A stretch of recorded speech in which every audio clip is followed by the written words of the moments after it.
وسلم عالم الغیب ځکه چې دې سړي د نبی علیہ السلام د پر علم الغیب ثابت کو علامه شامی غونته کې ذمہ دار چړې به کفر په تور کې بلکې چې د الله د صفات ثابت دي غیر الله لپاره دا تاسو ګورئ دویم نمبر دا فتاوا عالمگیری ده فتاوا عالمگیری چې 1500 علما ناسور دي دغه ترجمه کړی دا د دې جلد نمبر دی 1 صفحه نمبر 334 تا دوی رجل تزوج امراه بشهاده الله ورسوله صلی الله علیه وسلم یو سړي د الله او رسول په گواهی سره هغه نکاح وکړه دوی کان باطلا دا نکاح باطل ده لقول رسول لا نکاح الا بشهود وكل نکاح يكون بشهاده الله وبعض جعلوا ذلك كفرا او فقهاء کرامو دا کفر ګرځولای دا عمل ولی لانه یعتقد ان رسول الله يعلم الغیب ځکه چې دې سړي نبی علیہ السلام عالم الغیب نبی علیہ السلام د پر علم غیب ثابت کو او هو کفر او دا شی ده نبی علیہ الصلوۃ والسلام صفحه نمبر 334 تا دی وی دغه د الله تعالی صفات د غیر الله د پر ثابتول دا څه دی او هو کفر دا کفر دی دا تاسو ګورئ دا خلاصه الفتاوا ده مجموع الفتاوا ده دیو ګورئ صفحه نمبر د دې دا صفحه نمبر 2 دا جلد 2 صفحه نمبر 2 شروع کی رجل تزوج امراه یو سړي د یو خسر نکاح وکړه گواهان حاضر نو فقال خدا و رسول را یا پرشتگان او را گواه کردم ول الله او رسول یا پرشتي هغه گواه کوم بطلن نکاح باطل دا وکفر ناکی او دغه ناکی نکاح کون کې کافر شو لاعتقاد ان رسول الله والملائکه د وجد اعتقاد درنه چې نبی علیہ السلام او پرشتي تعلم الغیب هغه غیب پیژني وتسمع النداء او دې شورت راغیبانه چغي لګی کنه یا رسول الله مدد چغي لګی او برایرا سي اوري وای ځکه چې یا خدا کې چې نبی سم عالم الغیب دی او یا کېدل چې نبی رسول سم غیبانه आवाज اوري دغه نن تاسو ګورئ دا بزازیه ده علمگیری په حاشیه باندې لګیدل فتاوا هندیه علمگیری په حاشیه باندې لګیدل دا د صفحه نمبر جلد نمبر 4 دی صفحه نمبر 119 تا تزوجها بشهاده الله جل جلاله ورسول الله یو سړي الله او رسول گواهانو ګرځول او نکاح وکړه وې دا نکاح نه منعقد کی او په دې سړي باندې کوپر یردل انه زکه یوهم انه علیه الصلاه والسلام یعلم الغیب زکه چې دې سړي د دې دغه نه دا و هم راځي چې دا سړي نبی علیه الصلاه والسلام عالم الغیب ګڼي دا تاسو ګورئ دا بحر الرائق دی یو ذمہ دار حنفی فقیه دی دې جلد نمبر 3 دی صفحه 155 دا لو تزوج بشهاده الله ورسوله صلی الله علیه وسلم یو سړي د الله او رسول په گواهی سره نکاح وکړ ول هغه می گواهان دي کنه لا ينقض دنه منعقد کیږي او یو پر دې سړي تکفیر بکول شي اعتقادي ان النبي صلی الله علیه وسلم يعلم الغیب ځکه چې دې سړي عقیده او چې نبی علیہ السلام عالم الغیب دی تاسو ګورئ پدې کې دا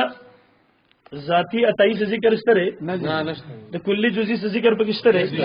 علم الغیب د غیر الله د پر په کومه درجه کې ثابتون کې د مشرک درجه فقهای کرام وي مونږ نه وایو دا تاسو ګورئ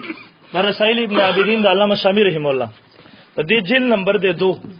صفحه نمبر 456 دی وی یو سړي د یو خسر نکاح وکړه او هغه صورت وي گواهان جوړ کړه نو دا سړی کافر شو ځکه چې ان الله ورسوله ځکه چې دې سړي عقیده چې الله تعالی او رسول دغه او فرشتي یشهد او گواهی ورکي یشهدان یل گواهی انه یکفر دې سړي تکبیر وکړي انه اعتقد ان الرسول ځکه چې دې سړي عقیده ول چې بشک نبی علیہ السلام او فرشتي یعلم الغیب هغه غیب پیژني تاسو زه پر کوم پورې بولا چې د فقهای کرام عبارت ما دومره راوړي تایید د پر اخر کې قرآن مجید د احادیثونو مسل دلایل راوړي متواتر احادیث د قرآن مجید قطعی ثبوت قطعی دلالت آیاتونه او ما تاسو د صرف خو چې دار ساحر او جادوګر بچره پیر سے پرهمان جادوګر ساحر کذاب دجال پیروکاران چې حنفیت بدنامي صرف د دې لپاره د فقهای احناف رسو عبارت تاسو تمام خورج فقهای احناف د دې باره کې سوي او ما وی ان شاء الله چې کلم ما ته مخامخ راځي زبر احناف او بیا تاسو ته وي مونږه خو علم غیب جزئی قایل او فلا الان کې دې او علم غیب اتای قایل اگر چې جاهل دومره دي چې هغه باندې علم غیب اطلاق نه کیږي چې کله په کې ذریعہ وحی رااله په دې باندې پوریږي نه مارزان سره کم از کم 20 حواله د ذمہ دار فقهای کرام راوړي وي الحمدلله مفسرینو می راوړي وي خو حاضر نشو کاش دو بیا داتا ته یو طرف ته اتای دی بل طرف ته وي زمونږ علما ټارګټ کوي مولانا رشید احمد گنگوهی مولانا نور علما نوم خو یې غستې نشي دجال کذاب سادو جادوګر ساحر وي سوي وي باج سپی پکې لګیا دي خنزیران پکې لګیا دي باج استعمال وي چې دې دیوال نه اخو نبی علیہ الصلوۃ والسلام ته علم نشته نو ته چې وېر دې دیوال نه اخو نبی علیہ الصلوۃ والسلام ته علم شته نو تو وځ د علم غیب ذاتی شو کتای شو ذاتی شو پته نه لګي دا خلک په خپل هم نه پوهېږي دا نور خلک هم دوکه کیسي او زه دې پیروکارانو ته زم تاسو زما صادرونه یې پوهېږي نو والله په شرکیاتو بګم کې ولا چولې او یاد وساتئ ان الله لا يغفر ان يشرك به ويغفر ما دون ذلك لمن يشاء. مشرک سړی الله تعالی نه بخي شرک نه کومه ګناي هغه ته الله تعالی مغفرت کوي بخي کله وګ ډایرکټ به بخي ورنه جهنم ته ولاړ شي خپل ګناهونو بدله ورته ولاو شي بیا براسي جنت ته. ان الله لا يغفر شيئا ويغفر ما دون ذلك لمن يشاء ومن يشرك بالله چا چې د الله سره شرک وکړو فقط ضل ضلالا بعيدا ډېر په لری گمراهي سره گمراه شو.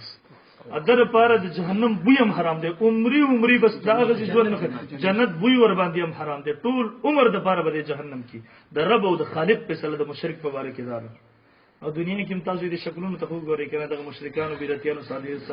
ساحرانو جادوګر شکلونه مرلکل کې تللی دي دا وګوره دا پیر سي رحمان دې ته وګوره دا پیر سي رحمان دنه ورته دا تصویران یو ځلک درخېم دا زمون علماء دیوبند پر سټوري کې دې ته وګوره یو مې ته دې تصویر ته وګوره ځه دی عوامو خیمه ټول یو منټ تاسو وګورئ دا د تصویر دی یو منټ یو بل تاسو یو منټ دې تصویر ته وګورئ چې دا د مشرک سړی دی دغه ته وګورئ ساحر او جادوګر سړی دی نه کیږي یو منټ تاسو کې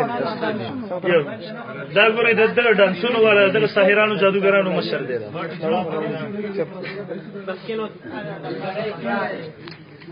دا کتاب مې ملاوي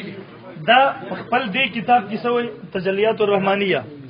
دی وی او په تفصیل سره علم غیب کلی اجمالی حضور صلی الله علیه وسلم ته تدریجا وقتن په وقتن عطا کړی شوی وو. الله تعالی حضور اکرم صلی الله علیه وسلم ته د ماکانا او ما یکون ماکانا سچ شوی دي او ما یکون آینده چې سکیږي ردی ټول علم ورته ورکړل الله تعالی دا علم غیب ذاتی تفصیلی د دې ټول دغه نبی رسول الله د پر اثبات نشو دا سو بیر الرحمن دی بیر د دې مشر دی لوی ساحر او جادوګر دی صحیح او دیوم او تاسو دا لګیری کنه مونږ خو دیو بندیانی او شیخ ادریس صاحب زمونږ په واسطه کې تاسو صرف د دیو حواله کړي نه دی یو ګوره دا دې حالات سے پیانو د خپل لغنه راجمع کړي انټرنیشنل غوثیه فورم ملک محبوب رسول قادری چیف ایڈیٹر ادیو چې کوم رساله د پیر سے پرمان انټرویو را نقل کړي دا ګوره په صفحه نمبر 254 سوئی اور خوف خدا کی امین ہے یہی وجہ ہے پیر سے پرمان نشیدات اللہ نہ ډیر یې ریدو یہی وجہ ہے کہ مذاہب باطلہ دیا بنا وہابیہ یعنی دیوبندیان او دیابن وہابیہ کی تکفیر میں تساہل نہیں فرماتے دا علماء دیوبند او دا وہابیانو تکفیر کولو کی یعنی دیو تا پا کافر ویلو کی نرمی بالکل نہ کولا پھر سے برا علماء دیوبند تا پا کافر انچہ لگی تبلیغی جماعت پسی چگی لگی علماء دیوبند تقیہ صادر دلتے آگوستے زمین مشر پلار دلار سے تقیہ مکہ و دیوبندیانو نمبر نامے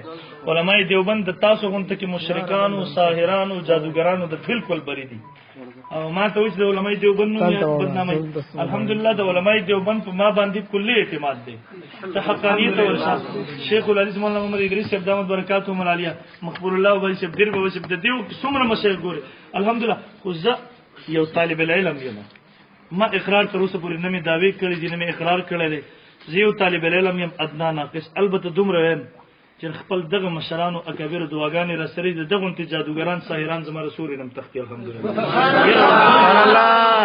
خپل مشرانو په دعاګانو سره الحمدلله دیو ته وې اوس ورته وې کتابونه والی پردي کور ته مرجستا لقې تر غل مانه پټيږي برل محترم دا د علماء دیوبند په توجیهات د کفایت المفتی دی د غیر الله د پاره علم غیب ثابتول شرک دی دا اصل فتاوا دا کتاب راړو دی وی او نبی رسول الله صلی الله علیه وسلم کو عالم الغیب سمجھا اس باب میں آیت و نبی علیہ الصلوۃ والسلام عالم الغیب وګڼو د سړی کافر شو په دې باب کې قران آیاتونه احادیث مفتی رشید احمد صاحب رحمه الله اصل فتاوا کې لیکي